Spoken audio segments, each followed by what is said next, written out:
दोस्तों नमस्कार। जैसा कि आप जानते हैं कि राहु राशि परिवर्तित कर चुके हैं।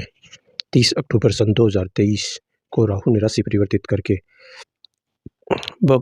गुरु भगवान गुरु की राशि में प्रवेश किया और भगवान गुरु की राशि में यह किस प्रकार का प्रभाव देंगे मेष राशि के जातक और मेष लग्न के जातकों के लिए यह प्रभाव किस तरह का रहेगा, इसी से संबंधित यह वीडियो रहेगा। 30 अक्टूबर सन 2023 से 18 मई सन 2025 तक राहुदेव अभी मेष लग्न और मेष राशि के लोगों के लिए 12वें भाव से गोचर करेंगे और इस गोचर के दौरान वह अपने विभिन्न प्रकार से अलग अलग प्रकार के परिणाम देंगे, जो कि अलग अलग तरह से गोचर में दृष्टिगत होते रहेंगे।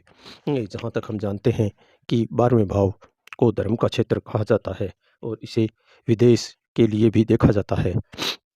तो यह तो तय है कि क्योंकि राहुदेव जो होते हैं वह विदेश के लिए सबसे ज़्यादा जाने जाते हैं, तो यदि किसी व्यक्ति का विदेश से संबंधित कोई भी काम होगा तो उसे हम यह कह सकते हैं कि यह निश्चित रूप से आपके विदेश गमन में या विदेश की यात्रा में सहायक रहेगा। यह अलग बात है कि इस स्थिति में बृहस्पति का गोचर किस जगह से क्या प्रभाव दे रहा होगा और आपकी कुंडली में उसका क्या प्रभाव होगा, उसी आधार पर वह लाभ तय कर पाएगा। यह तय है कि इस दौरान विदेश यात्रा की संभावनाएं बढ़ जाती है। जब यहाँ से शुक्र गोचर करेंगे तो चूँकि शुक्र यहाँ पर उच्च के हो जाते हैं तो यह और भी ज़्यादा अच्छा प्रभाव देंगे और वह समय निश्चित रूप से आपके विदेश गमन के लिए अच्छा साबित हो सकता है। और यह ध्यान रखने योग्य होगा कि जब भी बुध यहाँ से गोचर करेंगे तो वह यहाँ पर नीच के होते हैं, तो नीच के बुध यहाँ पर निश्चित रूप से कुछ गलत प्रभाव देंगे, अतः हमें उसका भी विशेष ख्याल रखना चाहिए। चूँकि राहु हमारे हानि भाव और व्यय भाव से गोचर कर रहे हैं, अतः कुछ समझने योग्य बातें जो रहेगी उन्हें स्पष्ट रूप से समझने का प्रयास करना चाहिए। सर्वप्रथम तो हमें एक उपाय कर लेना चाहिए कि घर के मंदिर में हमें एक चांदी की बनी हुई मछली को पूजन स्थल पर पानी के किसी कांच के बर्तन में पानी डालकर वहाँ पर रख देना चाहिए, जिससे कि हम अपने नुकसान से बच सकें। यह एक प्रयास किया जाता है कि नुकसान से कैसे बचा जाए। यह तयशुदा बात है कि 12वें से गोचर कर रहे राहु यहाँ पर ज़्यादातर परिणाम हमारे विपरीत ही देंगे, चूँकि मेष लगन के लिए राहु कारक ग्रह नहीं होते हैं।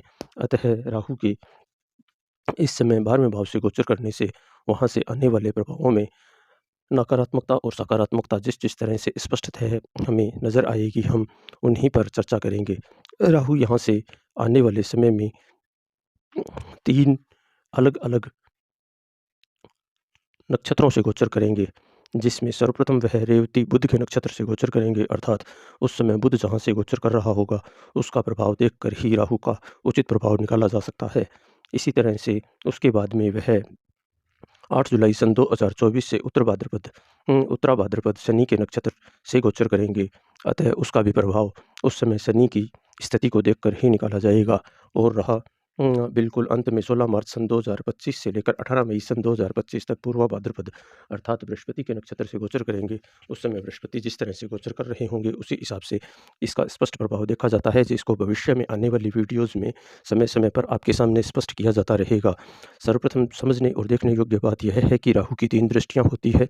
तीनों दृष्टियाँ 5वीं 7वीं और 9वीं, इन 5वीं 7वीं और 9वीं दृष्टि से राहु क्या कुछ कर सकते हैं और क्या स्थितियाँ पैदा हो सकती है, इस स्थिति को समझने के लिए हम एक ही बात को स्पष्ट करेंगे कि जब राहु अपनी 5वीं दृष्टि से चतुर्थ भाव को देख रहे होंगे तो निश्चित रूप से हमें अपने माता की स्वास्थ्य का ख्याल रखना होगा। घरेलू खुशियों में कुछ हद तक कमी आ सकती है। भू संपत्ति और स्थिर संपत्ति को इस समय किसी भी तरह से खरीदारी ना की जाए तो बहुत अच्छा रहता है।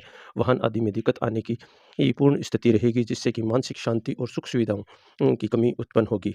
और ऐसी ही स्थिति को देखते हुए, क्योंकि आदमी ऐसी स्थिति में बहुत सी जगह पर अलोकप्रिय हो जाता है, अर्थात लोकप्रियता में भी कमी रहेगी। सगे संबंधी हमसे इस दौरान कुछ हद तक रूठ सकते हैं और हमारे गुप्त संबंध, रहस्य और गुप्त जीवन में भी इसका कुछ नकारात्मक प्रभाव देखा जा सकता है।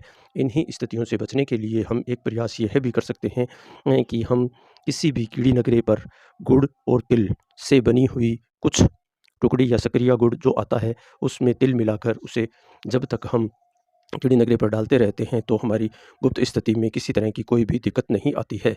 लेकिन समझने योग्य बात यह भी रहती है कि इसकी बिल्कुल स्पष्ट और बिल्कुल सीधी दृष्टि सात छठे भाव पर रहेगी, जो कि रोग, रिपु, ऋण, शत्रु, नौकरी, पेशा, चोट लगने की स्थिति, मानसिक पीड़ा की स्थिति और घाव आदि के लिए माना जाता है। यह सौतेली माँ का भी घर होता है और प्रतियोगिताओं का परिणाम भी यहीं से देखा जाता है। तो यह निश्चित रूप से हम कह सकते हैं कि जिस जिस तरह से राहु अलग-अलग तरह के नक्षत्र से गोचर करेगा, यहाँ के परिणाम बदलते जाएँगे।